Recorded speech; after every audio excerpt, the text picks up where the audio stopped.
to introduce the next speaker, John Romeiser. He's a retired French professor from UT and the official historian of the Veterans Memorial Association.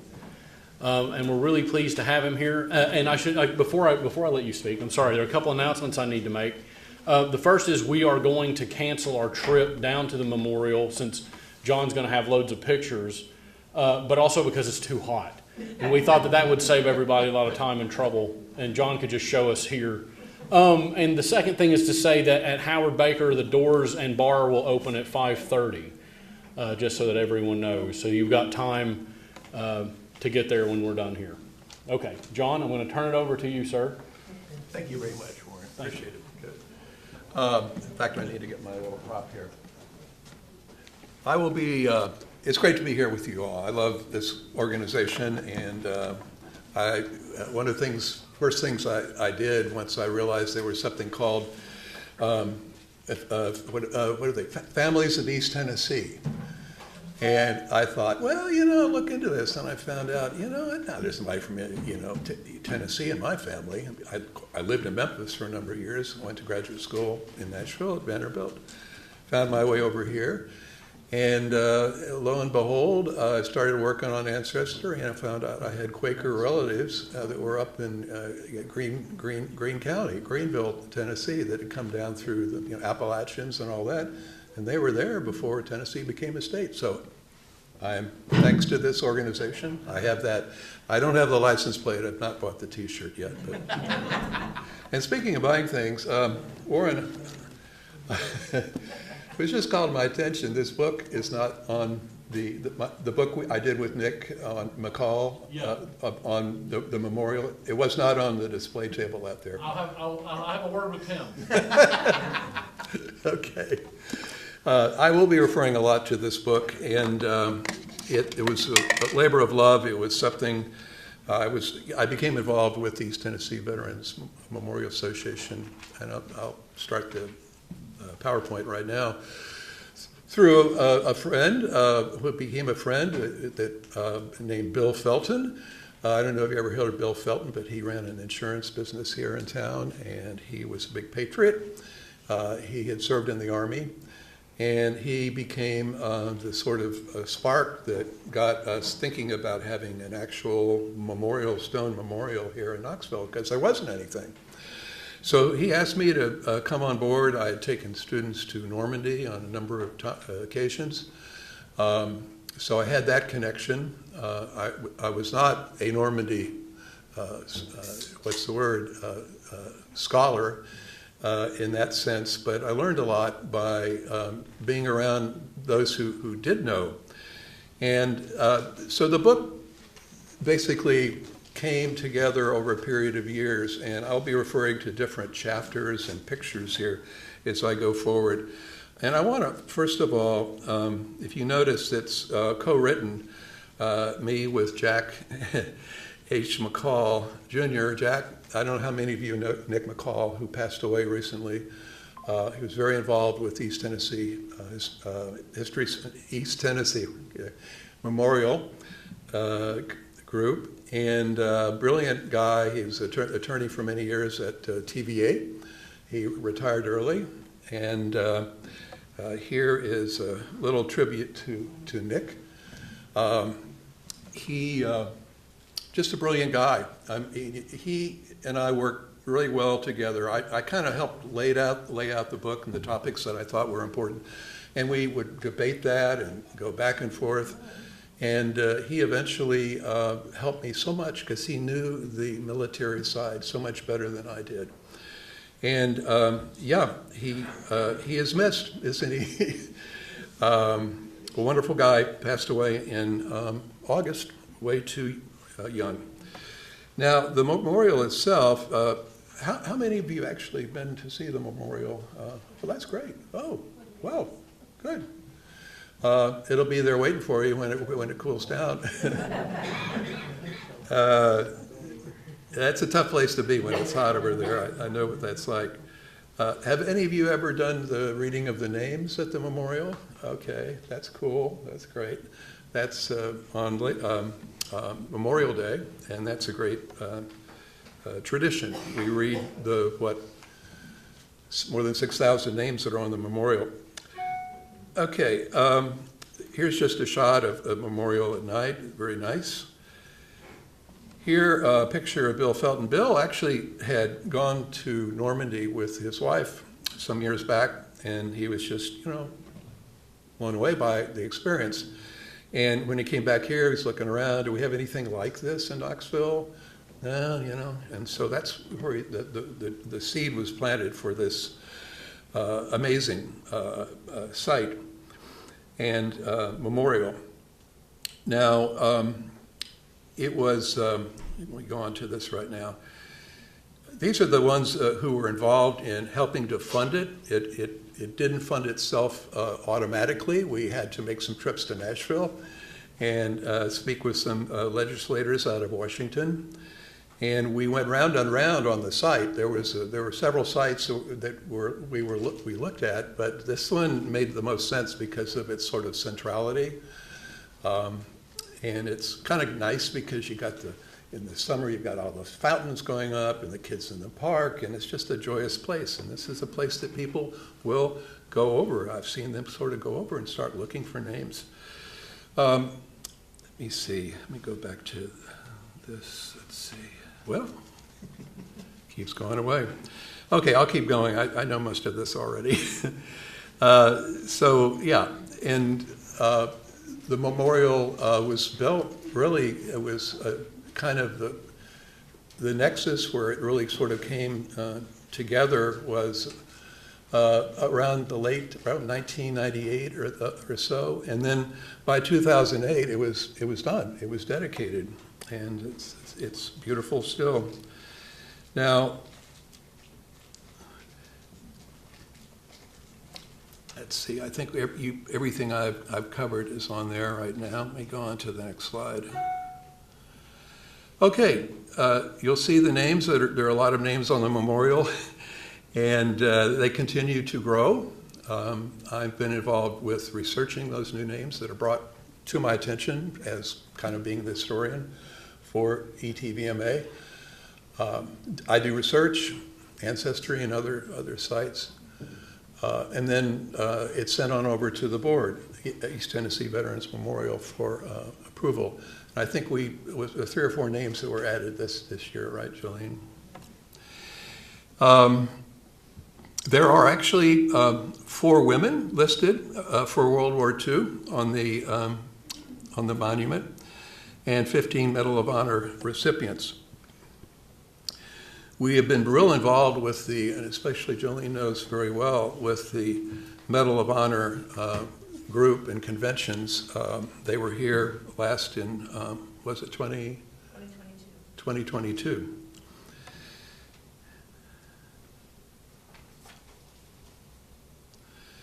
Now, here are the chapter headings for the book itself. What we wanted to do, and Nick and I went back and forth on this, was we didn't want to make it chronological. I mean, that's just so predictable, start with World War I.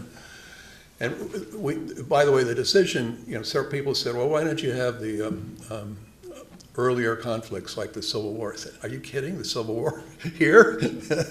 So,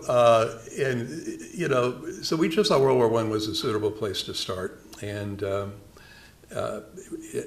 so we kind of jumped around a little bit. For World War I, we did something on the Great Flu epidemic that killed so many more than were killed in combat. And let's see.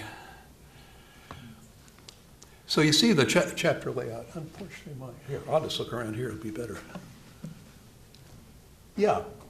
What I'm going to focus on with you today is, we'll go through most of these, maybe not all, but we're going to focus on World War II because that's what the conference is talking about. Here are pictures of the 14, I should say, because there's another one who was just added, Medal of Honor recipients going back to World War I. And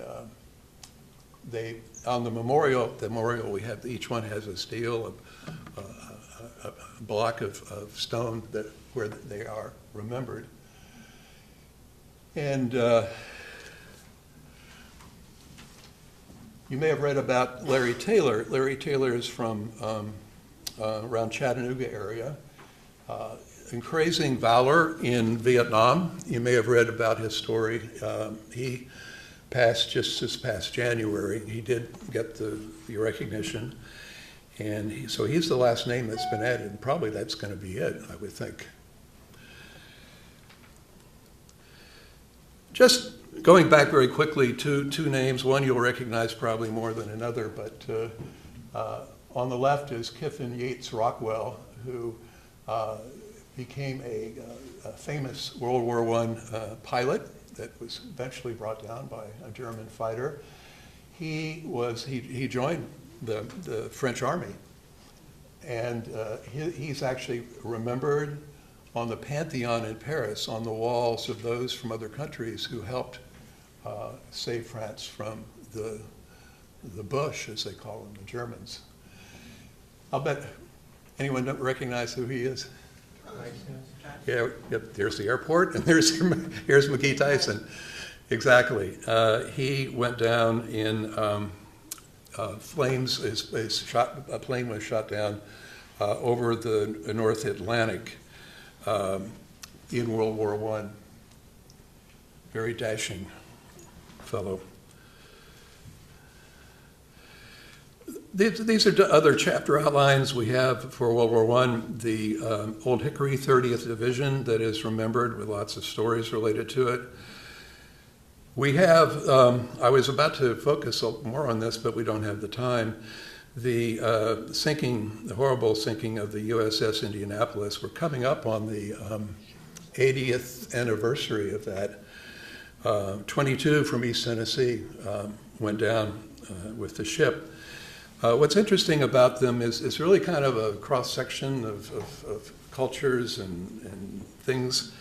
On the left, you have Earl Henry, who was a dentist and also the ship's dentist. He also was a very, very well-known ornithologist. Very interesting background on him. He was from Knoxville. Also, Holloway. Let's see if I can get him to come up here. Well, it's not scrolling. This is, if I could just get this thing to come up. Okay. Well, anyway, two officers and here two sailors who were on board the ship. They were from a county way down south, Marion County. It was kind of amazing. There were 4 guys from Marion County who went down with the Indianapolis. Very sad story here. These were twins. Peter Zucchini. We don't have a picture of him. On the right is his sister, Julia, who was a nurse. And his ship was sunk in February of '43, the Dorchester. About a year later, sad, she had been taking care of people at Guadalcanal. I think she was in a mess, and her brother had just gone down, and she actually took her own life at the Naval Air Station in Memphis just a year later in '44.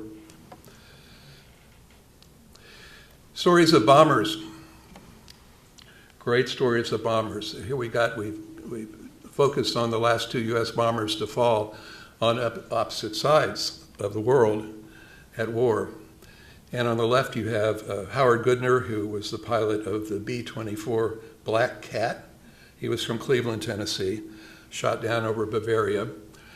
And then on the right we have a plane that went down, not a B-29, but a B, what is that? Well, the B-17 was Goodner. This would be a B, what? 29, okay. It was taken down over Japan. And so those were really the last from East Tennessee planes that were, but they had, passengers, not passengers, but combatants on it from the U.S. I'm going to go through these a little quickly, because we do go chronologically at some point, and we have a section on Korea, we have a section on Vietnam, a very important section on Vietnam. and also more recent conflicts with in the Middle East. And also we have on the memorial, I don't know if you've had a chance to look it over, but we do have a stele, S-T-E-L-E, that has the names of those who died, but in peacetime, not in wartime. And we must have about, what, maybe 15, 20 names on there? There's 23 names. 23 names. And we continue to add those when we get information. Okay, I'd like to open up for questions, comments, whatever. You said there were 4 women and Yeah. World War II listed.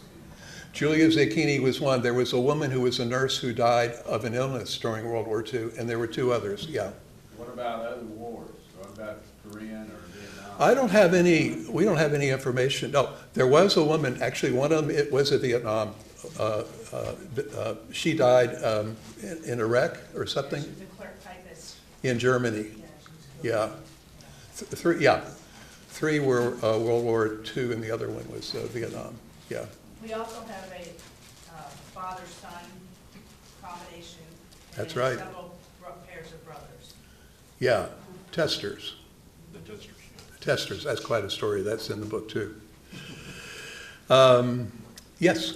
Is the Memorial Association doing the new Veterans Park across from the, Well, I'm glad you brought that up because Jolene and I were talking. She wanted, first of all, mention that there is a Vietnam memorial next to the memorial at the World's Fair Park, yeah. there's a new one,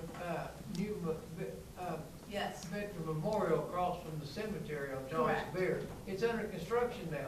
right, it is, but that is a separate project with the Legacy Parks. Okay. And the way our Vietnam veterans donated money for it. Yep, exactly, but there is the Vietnam Veterans of America chapter here in Knoxville also erected a memorial down at World's Fair Park, Right. just next to the memorial. Right. Yeah, John, if I could Pat. add something, you mentioned Please. the ceremony on Memorial Day, and how long have you been doing that, Jolene? I've been doing it for years. Since 2012, Something like that, yeah. so over 10 years. If you've not been there, go. They run from about, what, 6 in the morning? We start at sunrise. Yeah, sunrise, usually over by about 11. It is incredibly moving. I'm going to tell 2 things from there. One, as you're reading, particularly in World War I or World War II, it's broken down by conflict and by county. So you'll be reading the names from like maybe Polk County or Marion County or some of these smaller counties around, and there'll be 4 or 5 guys with the same last names. yeah. And you know that they were all related. And that just tears at you. And I'm gonna close with, I forget what year it was, Jolene, but I was second to last reader. And there was a lady behind me, and they said, when you get to this point, just, give her the high sign and she'll come on up. I said, okay, not a problem. So I get there and, give the high sign, and this different lady steps up. Okay. And I noticed as she was reading that her voice would crack every once in a while. And I learned later that they had added several names that year, and one of the names that was added was her son, and she read it that day. That's why I do it. And I have a cousin on that wall too, so I do it in his memory and in all of them. So if you ever get a chance on Memorial Day, go down there. You don't have to sign up, just show up. Yeah. Rain or shine.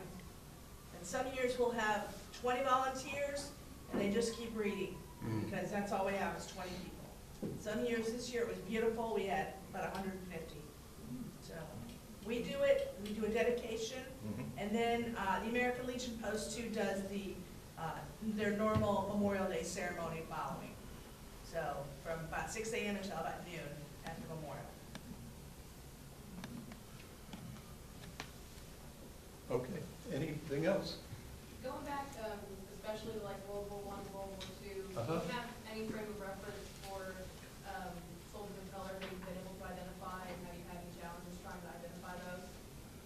Oh, you talking about those who were MIA that were later found, their remains were found, or Records they didn't care to keep. the what? Records they didn't care to keep, especially for black soldiers during that time.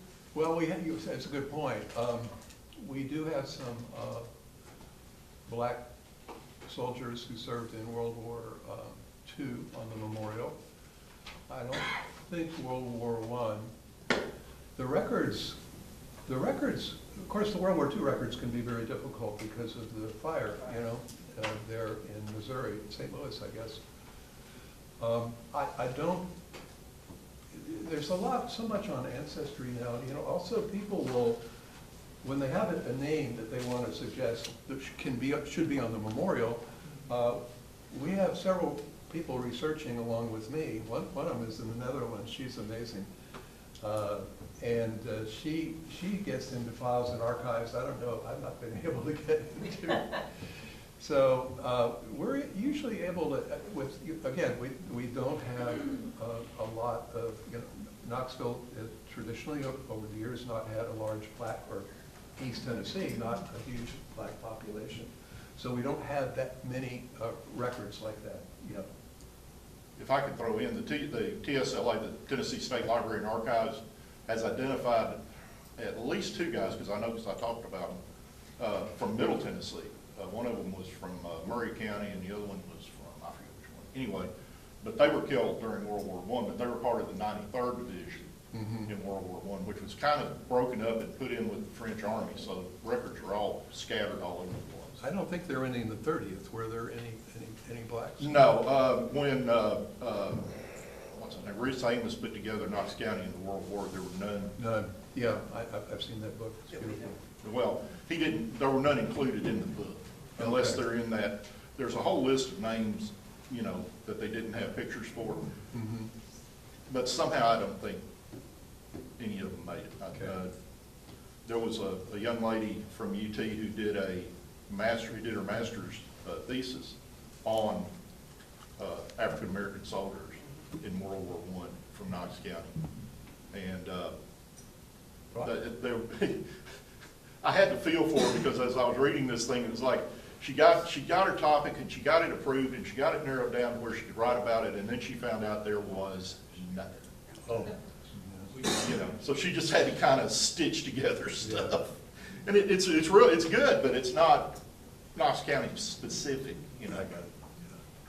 Y'all, we're running out of time, and I wanted to talk about the Center for the Study of Tennesseans and War at UT before you all drifted away. Right, it's been a long day for you all. I'm the last speaker of the day. I have the toughest job. If this was my classroom, I would move you all in to the center so that those of you on the fringes I don't lose. But I can't force you all to do that because I'm not grading you all, although there will be a test at the end of this. I'm a professor of history at the University of Tennessee. I specialize in early American history. I've written 2 books on the American Revolutionary War, which I guess we did not talk about at this symposium. But certainly British and American relations go far back. I'm so grateful to our veterans, and I'm so grateful to veteran organizations like the East Tennessee Veterans Memorial Association that John was speaking about. And imagine yourselves as retirees. For some of you, that's easier than others. And imagine yourself devoting the rest of your life, as John has done, to telling the stories of veterans. This man spends his time and energy, could be doing lots of different things, but he gets after the stories of Tennesseans and puts those stories on the East Tennessee Veterans Memorial Association's website. I encourage you to check out some of those biographies. They're excellent. And I'm so grateful to know John and be part of this presentation today. Yeah. And I'm thankful to Warren Doctor and East Tennessee History Center for inviting me here. Warren's one of my favorite people. This is one of my favorite places to be. My family and I are members. We come here all the time, love the gift shop. Thank you, Chris. Any of you remember Hoskins Library, the original library at UT? I've talked to many people who went to UT back in the day, and they remember going to Hoskins Library to check books out. You can't do that anymore. The Army ROTC is on the first floor, Air Force ROTC is on the second floor, the Andrew Jackson papers are on the second floor, and the Center for the Study of Tennesseans and War is on the second floor of Hoskins Library, the old library on campus. Our mission is to research the lives of Tennesseans who have been involved in wars from 1700 up to the present day. And we do that largely through an internship program. We offer an internship to UT students. This fall we'll have 20 interns. Internship program runs every fall semester. And we get after researching those stories. We preserve those stories both on our website and in a physical archive in Hoskins Library. Encourage you all to check out our website. Special Collections in our library is a fantastic partner, and they collect a lot of the military memorabilia that we've gotten over the decades. The center has existed since 1983, was founded to get after World War II stories. And some of our collections, we've got extraordinary collections, aerial photos of Hitler's bunker, Nazi war trophies. I mean, you hold some of these things in your hand that say Wehrmacht on it, and you can just, it's palpable. You can feel the evil emanating off of these things. The center's blessed with a large archival collection. This is a screenshot of our website. I've presented here at the center a number of times, and I know the website's, the internet's dodgy, and so I didn't want to have a live feed of our website and not be able to access it to. So I did a screenshot for you all, and you can see that we offer a lot if you want to check it out. If you're a researcher and you're doing serious research, if you're interested in African American stories from past wars, we've got them. Okay. If you're interested in women, we've got them. And we're growing each and every year. Boy, so many stories I could tell, but I don't have time to tell all the stories. I wanted to tell just one to you all. Are you all ready for one story? One East Tennessean who served and fought and died in World War II. I promise you, you are going to remember this man after today. It's my privilege to introduce you all to Private Clifford Edward Keenan. He was born in Humboldt, Tennessee in 1920. His father, Hugh, was an insurance agent and a World War I vet. His mother, Jewel, was a homemaker and an enumerator. Bonus points to anybody in this room who knows what an enumerator does for a living. Yes! I did it. She went door to door taking records for the census. Wow. She was an enumerator. Clifford Edward had two younger brothers. After 10th grade, Clifford dropped out of school and went to work as a mechanic at an auto body shop in Humboldt. He also took side jobs as an express messenger and a railway mail clerk. During World War II, Keenan was drafted at age 22 on September 28, 1942. We think of the World War II generation as the greatest generation of Americans, and we think of World War II today as a great war. We often forget that there was a draft that conscripted people into military service. Even before Churchill convinced the United States to get involved in World War II, there was a growing belief that the country would eventually be drawn into the conflict. The Selective Training and Service Act of 1940 was the first peacetime draft in United States history, requiring men of age 21 to 45 to register. More than 300,000 Tennesseans served in the armed forces in World War II, and over 5,000 died in the war. 8 Tennesseans received the Congressional Medal of Honor for their services. Once he had been drafted into service in 1942, the United States Army told Keenan to report to Fort Oglethorpe, Georgia, for basic training. The Army then moved him to Camp Walters in Texas, where this picture was taken in 1943. After Texas, the Army sent him to Fort Benning, Georgia for paratrooper training. It was here in Georgia that Keenan was assigned as a private in the 505th Parachute Infantry Regiment in the 82nd Airborne Division. The famous 82nd Airborne Division was initially formed during World War I as an infantry division.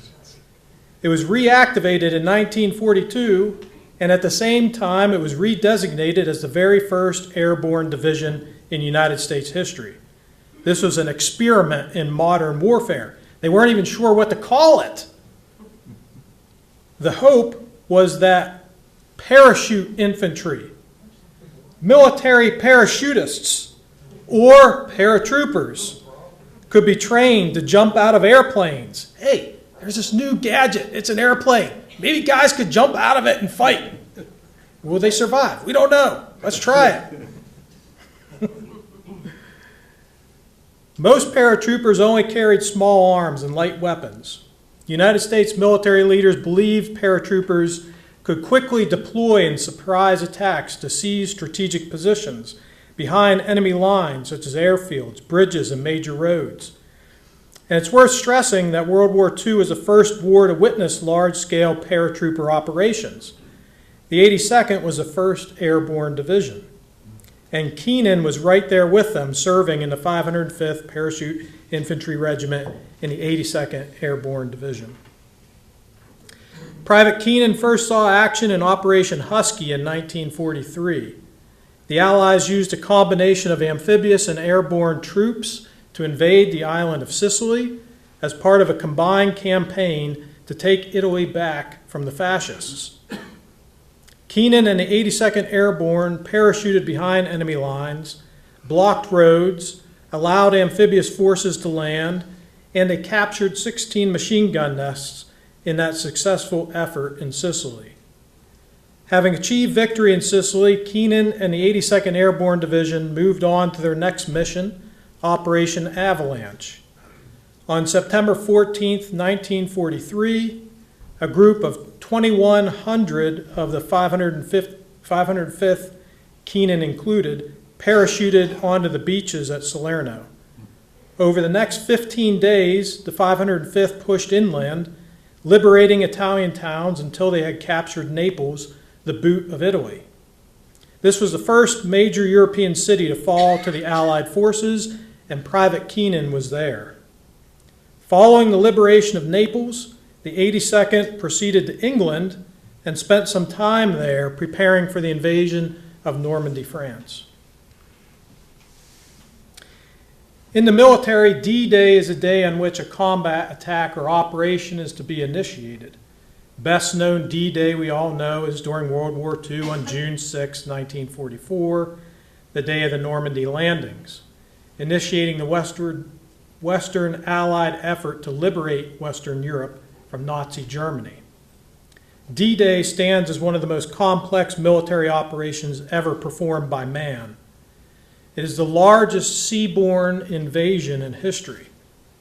The operation began the entire liberation of France and the rest of Western Europe, and it laid the foundations of the Allied victory on the Western Front. A 1,200 plane airborne assault preceded an amphibious assault involving more than 5,000 vessels. Nearly 160,000 troops crossed the English Channel on June 6, and more than 2 million Allied troops were in France by the end of August. And Private Keenan was there. On June 6, 1944, the 505th was instructed to jump at 0300 hours. The 505th began landing across a vast area of northern France. Private Keenan was among some of the very first paratroopers to land. He and his fellow soldiers began liberating French towns from Nazi occupation. Keenan and 46 other paratroopers set up a roadblock outside one of these towns to block German reinforcements. The men were ordered to hold the roadblock at all costs. Around 2 o'clock in the afternoon on June 6, 1944, approximately 250 German soldiers started attacking Keenan and his brothers in arms. Keenan fought with only his rifle and a few grenades at his disposal. Around 9 that night, after 7 hours of continuous fighting, German soldiers began a flank attack on Keenan's position. One of his fellow soldiers heard the sound of machine guns firing on Keenan's position around 9:30 p.m. It was later discovered that Private Keenan was killed in action by Nazi soldiers. He was shot 8 times in the chest, defending that roadblock at all costs. In the days following, a Knoxville newspaper first informed the Keenan family about the invasions of Normandy, France. His family knew nothing about it, learned about it in the newspapers. Clifford's mother, Jewel Keenan, then received an official telegram from the Army informing her of her son's death on August 3rd, 1944. Jewel and Hugh, Clifford's father, had continued to write letters to their son all through June and July, hoping their son was safe during those months. If anyone's interested in learning more about Private Keenan and his family, there are a lot of Keenan papers in our digital archive. Our digital archive has photos, has handwritten letters, has lots of a wide variety, service records, accommodation records. There are a lot of material for researchers. And these archival collections include the very last letter that Keenan wrote home to his family before D-Day. Would you all like to see that letter? There's some things in history, and you go in the archive, there's some things that just make the hair on the back of your neck stand up. This is one of them. This is a picture of Keenan in England in 1944. I think this photo is a nice way to summarize this entire symposium, directly connecting England and Tennessee. Geographically separate, but in no way were they separate during World War II. This photo is This is a photo of the last letter that he wrote home from England to Tennessee on the eve of D-Day. One of our interns transcribed the letter. It reads, "Dear folks, here I am once more, and yes, I don't have very much to say. It seems that I have said that quite often lately. Really, it is the truth. Oh yes, I could say plenty about how we are doing these days, but now wouldn't the enemy like to know the same?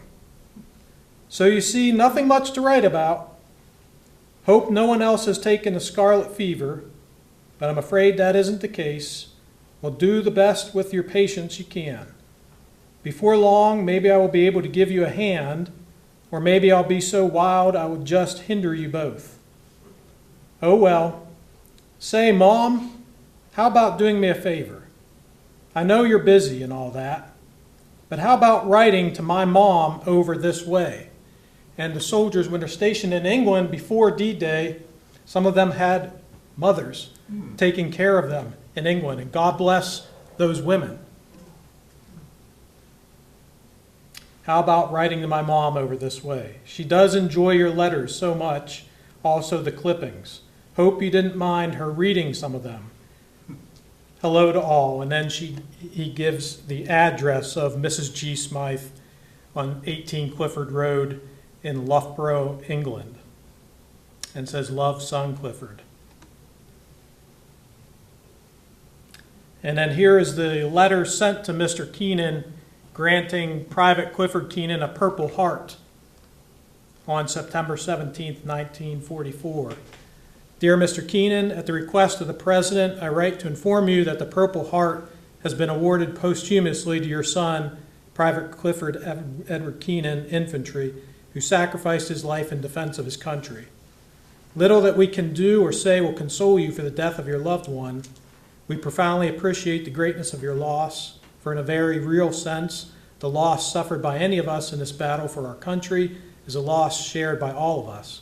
When the medal, which you will shortly receive, reaches you, I want you to know that with it goes my sincerest sympathy and hope that time and the victory of our cause will finally lighten the burden of your grief.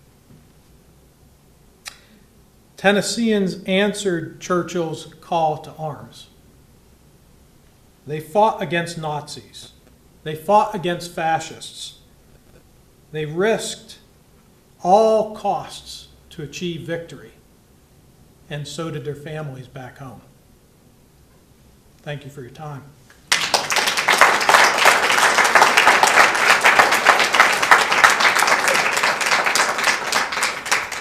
Let me ask you, do you still Yes, have sir. that map room in the basement of the old library that has all those captured German maps? So there's no map room now. What it's been converted to is warehouse space for special collections archival materials. We still have all of those maps. We still have all of the archival collections, but you need to make a special appointment with special collections to see them. Yes, sir. What's the date of this letter? This is from 1944. So before the end of the war. Yeah, 1944. September 17th, 1944. Where is he buried? That's a good question, ma'am. Gibson County. Yeah. Where? Thank you. Where? Gibson County. Yes, ma'am. You mentioned that there is a gap between his death and battle and his parents being informed. Why, that seems like a longer time period than is normal. Did they have trouble identifying him? That was quick for World War II. Okay. That was quick for World War II. And not unusual at all for families to learn in newspapers of major military operations. Yeah. Who's the signature? Henry's. Yeah. Secretary of War. Well, look, everything points to him being on the memorial, but he's not. He's not listed on the memorial. Yeah. Um, Yeah, I think All there's the a, I think connections- there's a lot. There are a lot of people in our area who have served in the armed forces and nobody knows anything about. Keenan was from West Tennessee. Yeah, Gibson County. Even their families don't know about it. It's interesting you said a Knoxville newspaper contacted his family, Yeah, because he's from. It was a Knoxville the other something. side of the state. yeah, yeah, well, okay, we'll have to get that yeah. figured out.